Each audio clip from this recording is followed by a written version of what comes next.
Wait, all good? All good? So far, so good? So far, so good. Or extraordinary ministers of Holy Communion. Okay. So, who are we? Sorry.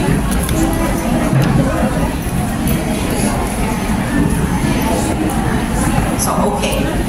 Extraordinary ministers of Holy Communion is a lay person, right? Or religious individual who has been deputed by the bishop for a period of time or by a priest or deacon for a single occasion. So, the primary responsibility is to assist the priest and deacon in distributing Holy Communion to the faithful. So, deputed. Kagaya nga ng sabi ni Father Jay, tayo ay commission, right? Tayo ay pinili for the function or for the role of being an extraordinary minister. So, bakit extraordinary? Kasi special tayo. Why? Bakit tayo extraordinary ministers of Holy Communion? Who are the ordinary ministers of Holy Communion? The priest and kung deacon tayo, deacon. Ha? So, ordained ministers are the ordinary ministers of Holy Communion. Tayo extraordinary lang. So, what is our role? In situations where there is a shortage of ordained ministers, ano ba ordained ministers? Pare, deacon, right? We help in the orderly distribution of Holy Communion. Reverently and orderly. Hindi yung nagkakatulog. So, this is our function, to assist the ordained ministers, the priests, in the distribution of Holy Communion. And to facilitate the yung orderly and maintain the flow of the Eucharistic celebration. Okay? So, this thing, tinanong ko na, why are we extraordinary? Because hindi tayo ang ordained ministers. We just are helping. Okay? So, guidelines, we need to be trained. Right? We need to receive training and guidance to fulfill our role effectively. Because, bakit kailangan natin ng training and guidance? Ano hinahandle ng extraordinary ministers? The body and blood of Christ. We're also handling sacred vessels. So we need training to do this. And we also need training so that we know how to handle, the distribution of the sacred, the Eucharist, and also how to react when things happen during the distribution. Okay. I assume that you know your sacred vessels. Nandun sa book natin yan. Right? And mentioned that in James several times. So if you refer to your books, alam mo ng page number ang ating book. So yan dito ang ating sacred vessels, right? So you refer to the sacred vessels and linens as well.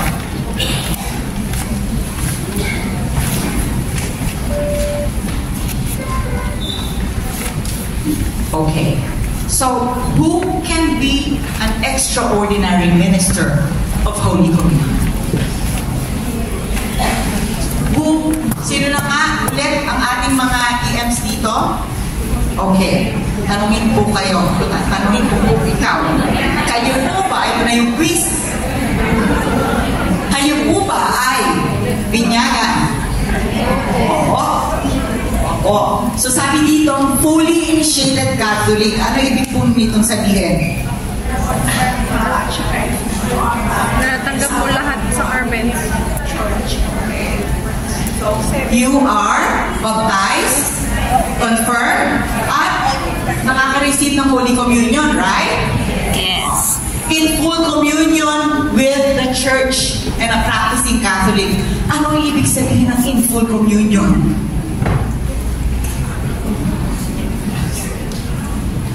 Ibig sila. In full communion. Ano ba yung hindi not in full communion? Ano ibig sabihin? So, if you're in full communion, ano kayo? Nakikipag-communicate kayo sa simbahan? excommunicated. Oh, so, ano yung pag sinabi, you are excommunicated? Hindi ka active. So, excommunicated, you're not in full communion with the church. So, if you're in full communion, you are fully observing yung Practicing Catholic. Practicing Catholic, yes. So, actively involved in the parish community and regularly attend Mass. Yes. Opo. Yes po. Pero ito, it's not just for Eucharistic ministers, it's for all the ministers, right? Hindi yung attend lang kayo pag kayo nagsiserve, and then asa pa kayong lugar pag hindi kayo nagsiserve. Okay? No. Have a mature faith and a prayerful disposition. Receive approval from the priest. Kasi Commission. you will be commissioned, right? Participate in training, just like what we're doing right now. Committed and available, right? And regularly receive the sacrament. So, receiving the sacrament is not limited to Holy Communion. Ano pa ang kailangan natin regularly nire-receive? Confession. Ha? How many times should we go to confession? Once a month. Once a month. So, the church says At least once a at year. least once a year, right? Yes. But because we are serving the Lord, we are, Once a month. I don't want to say required, but kasi nga, di ba sabi natin, we are going closer and closer to the Lord. Na ano tayo paano ba to? Nai-entice tayo to go for confession pag nafe-feel natin na hindi na malinis yung ating salubin, di ba? Right? So, regular confession, regular communion as well. Right? And renewal of training and yung recommissioning. Now, being an EM, hindi tayo EM forever and ever, amen. Right? So, depending on our diocese, we can be commissioned for a period of 5 years, or here in Hong Kong, it's 3 years, right? And if, for example, you are an EM here, can you be an EM in Chunwan? No. So, only in the particular parish.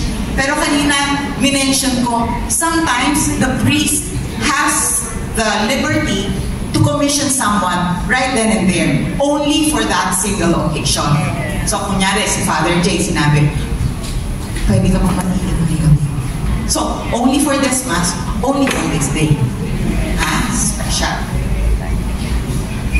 So, what are the specific responsibilities of an extraordinary minister? So, distribution of Holy Communion, of course. Kaya tayo dineputize because we need, or they need, someone to help in the distribution of Holy Communion. Again, sino ang sino ang may primary role to distribute Holy Communion? The priest. So, for example, may concelebrant.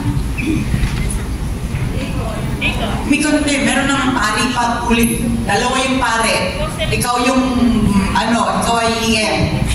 So, sa anong sasabihin mo? Hindi, nakaschedule ako ngayon eh. Hindi pwede yun. Fair yan. Nakaschedule ako, kaya nga ako matendang Mass eh. Kasi nakaschedule ako eh. So, do you give way? Of course.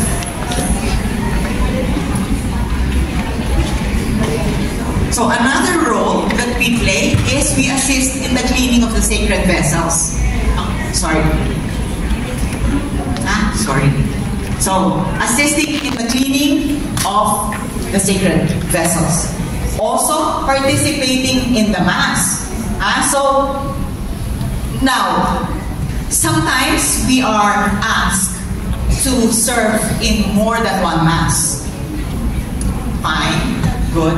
But, of course, yung sa second Mass, active, conscious, and full participation pa rin. Hindi yung, ay, hindi kasi pangalawang misa ko na to eh. Papasok na lang ako mamaya, ha? Mag-communion na. Active, full, and conscious pa rin. So, always. Witness to the faith. Right? Just like what I said earlier. Preach the gospel, if necessary, use words. And the last but not the least, I know here in Hong Kong we don't do this. Homebound, yung mga elderly, yung mga nasa hospital, some of us are given that privilege to serve them.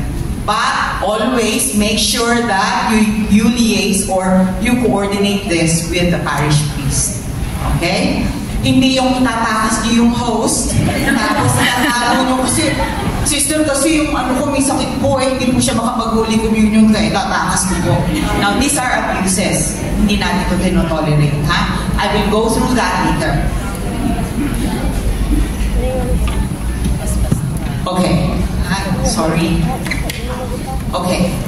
What are the challenges faced by an extraordinary minister of Holy Communion? Maintaining reverence. Kasi minsan, natataranta tayo. Remember, decorum, yun nga, paulit-ulit, lahat ng ministers, be it an altar server or a lector, you always have to maintain decorum. Hindi tayo natataranta. Right? Coordination, logistic coordination. When you come to serve, you have to know your position. Where am I stationed? Am I stationed dito sa side na to, sa center aisle? Do I assist the priest? Right? So you have to coordinate that. Dealing with the unexpected. Ano tong unexpected na to? Nalaglag yung hose. Nagkaroon ng spillage ng wine. Who here serves both species in your parishes? Wala? So only body, no blood? Only during? Meron dito sa Choi Hong? Okay, very good. So,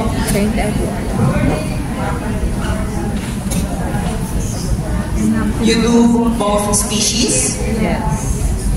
Both body and blood? Okay. Okay, so mas maraming aksidente kasi pag meron tayong blood, right? So mas maraming challenges when we're serving the blood. And we